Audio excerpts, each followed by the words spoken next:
All right, good morning everybody, and thank you for the invitation to be part of this. I'm a theologian working here at the University of Otago, and the suggestion was that I write a paper for the Christian Pacifism session.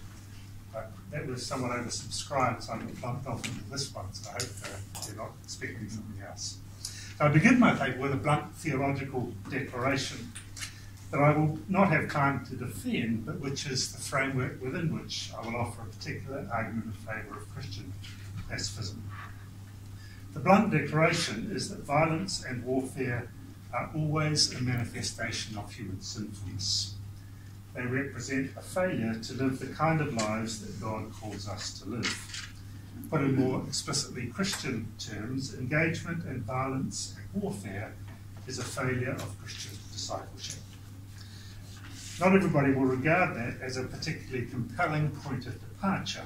In mitigation, let me make another claim. We need as many arguments as we can muster to oppose the evils of violence and warfare in our world, and to encourage the pursuit of justice and peace. Different kinds of arguments will be more or less compelling in different contexts and among different audiences. Given that 85% of the world's population confess allegiance to some religious tradition or other, religious reasoning undoubtedly has a role to play. As a Christian theologian, I seek to do my part in persuading Christian audiences that the life and teaching of Jesus provides incontrovertible evidence for a pacifist position. If Christians seek to defend the use of violence and warfare in global affairs, then they need to know that they are choosing a path that has no warrant in the life and teaching of Jesus. For the first 300 years of Christian history, opposition to warfare and to Christian engagement in the military was unanimously endorsed by all Christian theologians. There were two reasons for this. The first was that involvement in the Roman imperial army required soldiers to swear absolute allegiance to the emperor, even to worship him. That, said the early Christians, was a violation of two commandments. You shall have no other gods before me, and you shall not commit idolatry. It's arguable that the trust we place in military power today is yet one more form of idolatry. The commission of idolatry was not the only reason, however, for Christian opposition to military service. The most lengthy treatise opposing Christian involvement in the military comes from the late 2nd and early 3rd century theologian Tertullian. In De Corona, Tertullian rebukes Christians who enlist in the army and invokes the argument against idolatry. But that, he says, is a merely accidental argument. The more fundamental reason for opposing warfare is faithfulness to the teaching of Jesus. Tertullian writes, I think we must first inquire whether warfare is proper at all for Christians. What sense is there in discussing the merely accidental when that on which it rests is to be condemned? He then proceeds to ask, do we believe it lawful for a human oath to be superadded to one divine, for a man to come under promise to another master after Christ? Shall it be held lawful to make an occupation of the sword, when the Lord proclaims that he who uses the sword shall perish by the sword? And shall the Son of Peace take part in the battle, when it does not become him even to sue at law? And shall he apply the chain and the prison and the torture and the punishment, who is not the avenger even of his own wrongs? Clearly, Tertullian thinks that the answer to these questions will be no. Its warrant is the teaching and the example of Jesus. So the straightforward inference to a pacifist position from the gospel record of Jesus' life seemed to Tertullian and to all theologians of the early church to be incontrovertible. The teaching of Jesus frequently appealed to included especially the Sermon on the Mount, in which Jesus says, you have heard that it was said, an eye for an eye and a tooth for a tooth.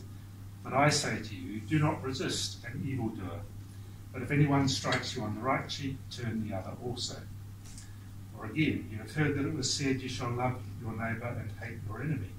But I say to you, love your enemies and pray for those who persecute you, so that you may be children of your Father in heaven. Against murder, Jesus says, "You have heard that it was said to those of ancient times, 'You shall not murder,' and whoever murders shall be liable to judgment. But I say to you that if you are angry with a brother or sister, you will be liable to judgment. And if you insult a brother or sister, you will be liable to counsel." So Jesus typically makes even more stringent a customary prohibition of violence. Again, in Matthew's record of the Sermon on the Mount, in the segment known as the Beatitudes, Jesus promises blessing for those who make peace. "Blessed are the peacemakers," he says, "for they will be called children of God." That peacemakers should be called children of God indicates that the way of peace is God's way, and promises that God will vindicate those who make peace rather than those who make war. Alongside his teaching, the early Christians turned also to Jesus' example. When facing arrest prior to his crucifixion, Jesus rebuked his disciple Peter, who had drawn his sword against the soldiers. Jesus told him bluntly to put away his sword. Tertullian again took that instruction as a principle to be applied to all. "Christ, in disarming Peter," says Tertullian, "unbelted every soldier."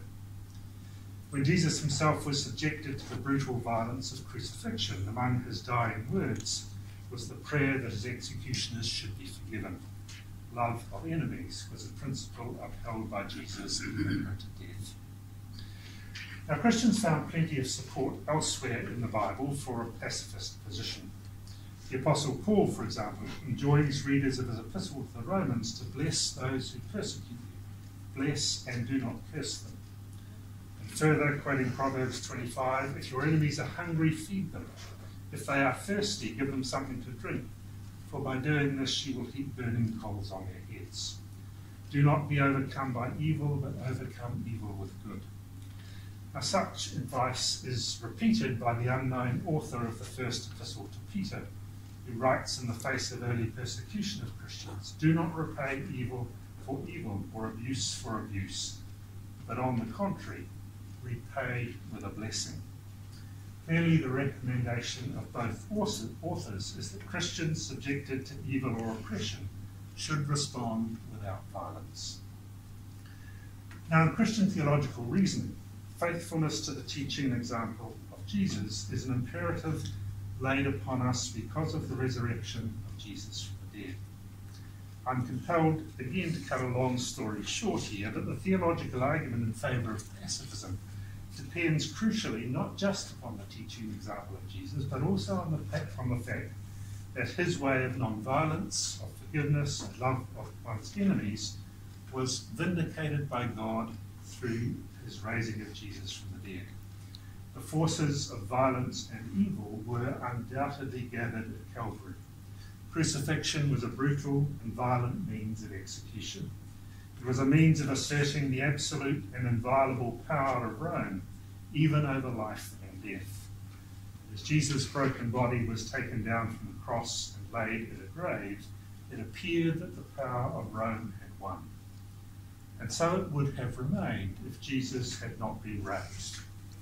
The resurrection is, among other things, a decisive vindication of Jesus and of his ministry, and a refutation of the view that violence and evil will triumph in the end.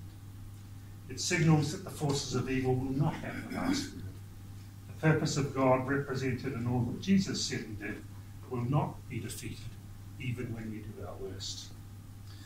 So what all of this amounts to, in my view, is that Christians are presented with a stark contrast between the power exercised in weakness, in forgiveness, and in love, and the power of violence.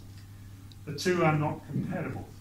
Indeed, in the crucifixion of Jesus, they are set in direct opposition to one another.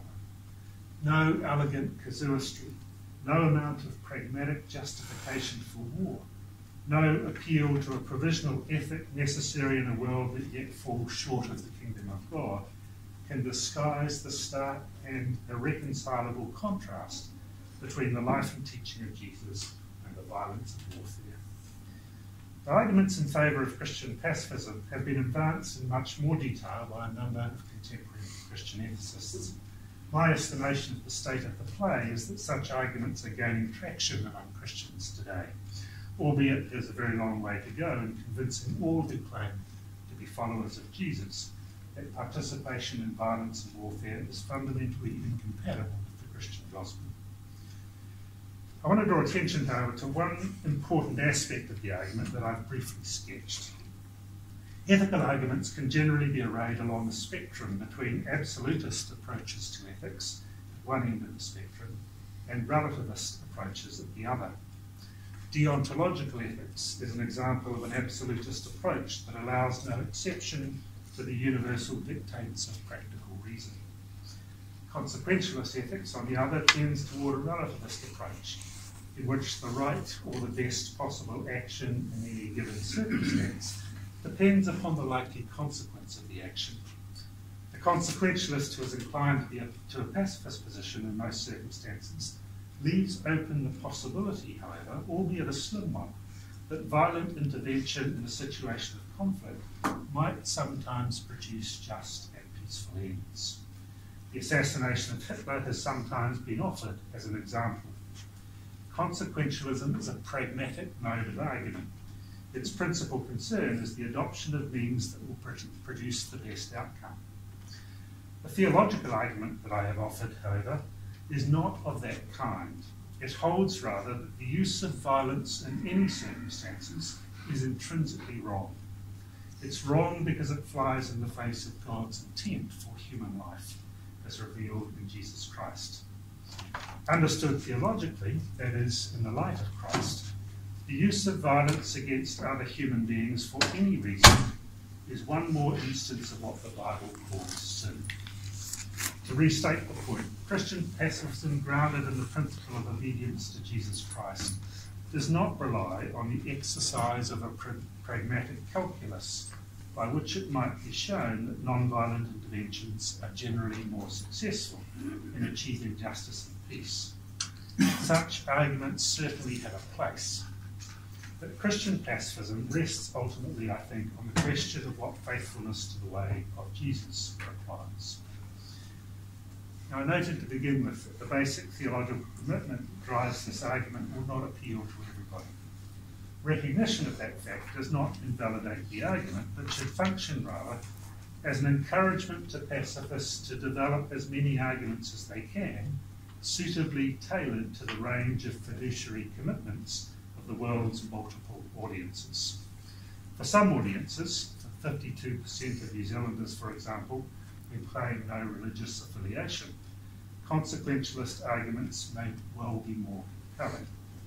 But as a Christian theologian, I consider it my task, in cooperation with others, to provide arguments for the consideration of the 2.2 billion Christians in the world. For that audience, we must continue to make the case that involvement in any kind of violence and in warfare is a failure of Christian discipleship.